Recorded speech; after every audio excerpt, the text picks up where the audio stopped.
On my previous episodes, I diniscuss ko sa inyo about lines, curves, circles, and different exercises. I advise you na laging gawin ninyo yun.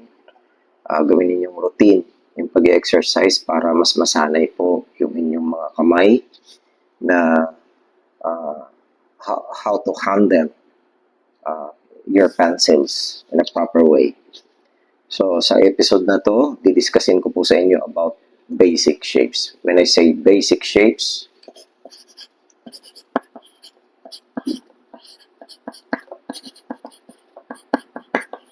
I am talking about geometry.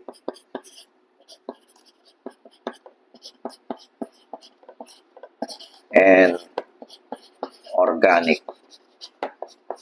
shapes. So, what is geometric and what is organic?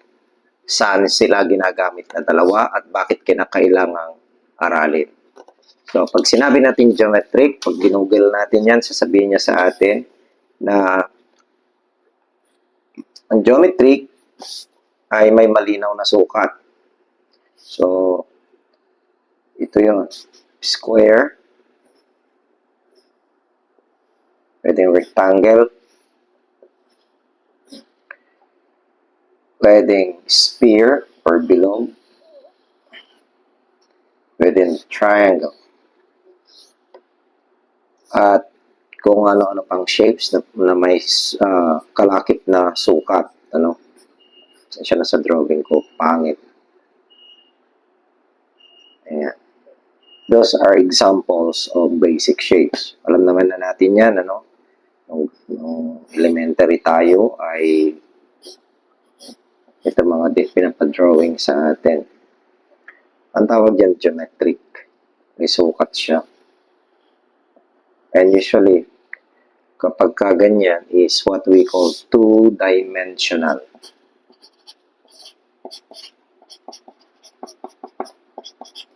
Two dimensions. So, flat lang siya. Kasi wala siyang depth. You cannot see the other side. Kasi pag pinakita natin yung other side niya, may kakaroon siya ng depth. Ang tawag doon ay three-dimension.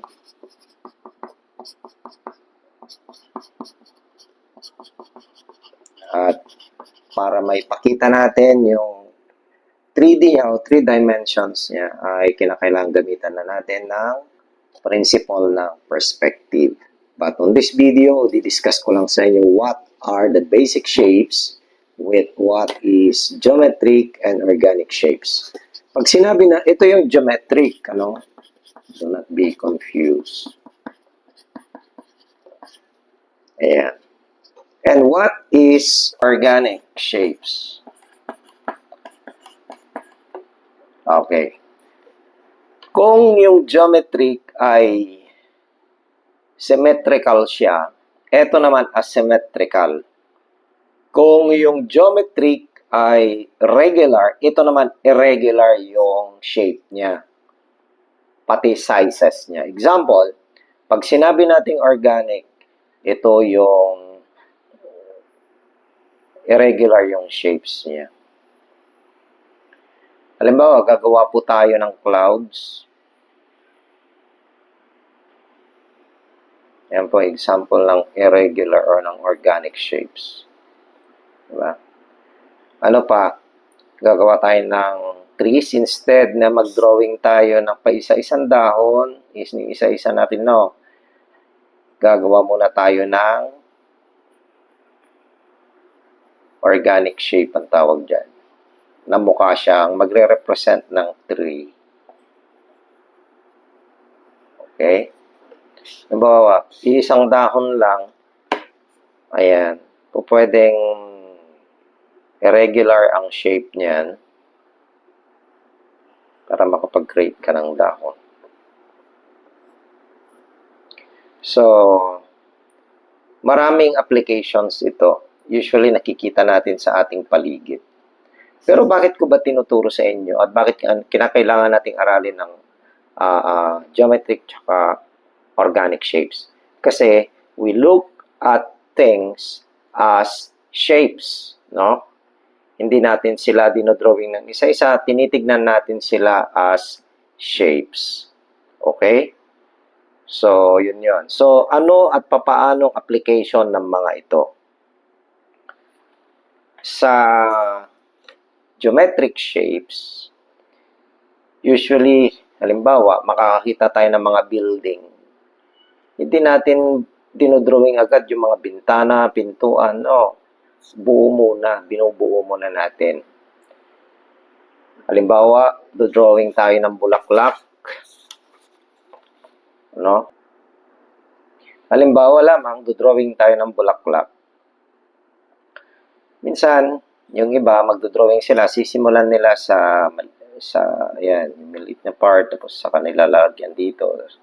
Pero ako, pag nagdodrawing ako ng bulaklak, sinisimulan ko sa shapes niya. Tinitignan ko yung shape ng bulaklak kung aplikado ba ang geometric or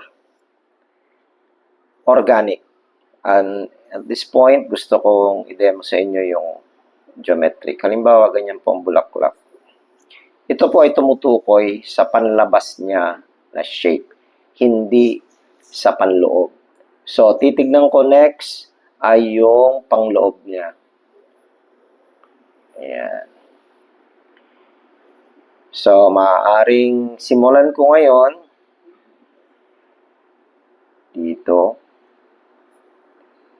dito, dito,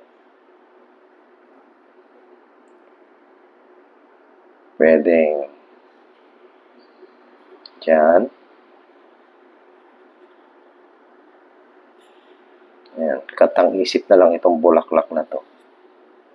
Ibang bulaklak ito. So, ayan.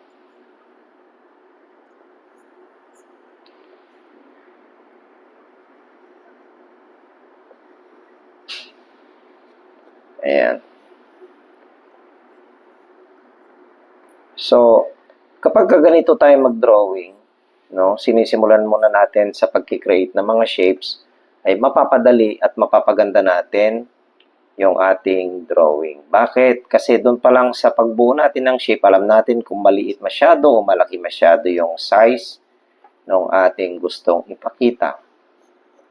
So, I hope may natutunan tayo kahit konti. So, ang exercises nito ay ito na. Kuha kayo ng papel. Pagkatapos, maghanap kayo ng inyong subject na nagre-represent ng square, triangle, or sphere, or rectangle, or cylinder. So, ang exercise na to, maghanap kayo ng halimbawa, libro or books. So, ayan. Iko-construct nyo muna siya as square. Ayan. Para mas halimbawa, ito, example ito. Ito yung bilog kanina, example ng bulaklak. Halimbawa lang po yun. And then, sa cylinder naman, mag-drawing kayo sa isang coupon band. Halimbawa, gawin ninyo ay bote. No? Ayan. Sa triangle naman, o rectangle, ay po pwede mag-drawing kayo ng isang bagay na nagre-represent ng ganyan. So, square, pwedeng kahon ng sapatos, pwedeng box, ayan. So, anything that will represent the shapes ay mas maganda, no, makakita kayo. So, yan ang exercises niya. Ang exercises naman ng organic shapes, maghanap kayo ng mga subject. For example, halaman, or bulaklak, or trees, no? Titignan ninyo yung shape niya as a whole. Huwag ninyong i-drawing ng masyadong detailed yung tree. For example, nakita kayo ng gusto nyo drawing ay Isang tree muna. Dapat mukha siyang tree. Ayan. Tapos yung susunod, kung may kasama siya, gusto nyo isama, nasa sa inyo yan. Pero pwede rin hindi kasama. Yung shape lang muna, no? Huwag kayong magdi-detail. Ayan. Huwag na yung lalagyan. Kasi pag nilagyan yung detalye yan, hindi na kayo matatapos. So, ganyan lang. Or clouds. Pwedeng mag-drawing kayo ng clouds, no? Pwedeng clouds.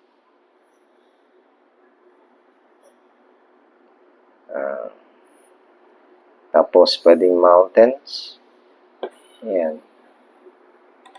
Pwedeng geometric, pwedeng organic ang mga to. So, ayan. Pwede rin dito. So, ganyan. Ang nais ko lang muna ay mamulat kayo sa mga nakikita nyo sa paligid na mga nasa paligid natin ay binubuo ng mga basic shapes. So, dyan lang muna. See you on my next episode.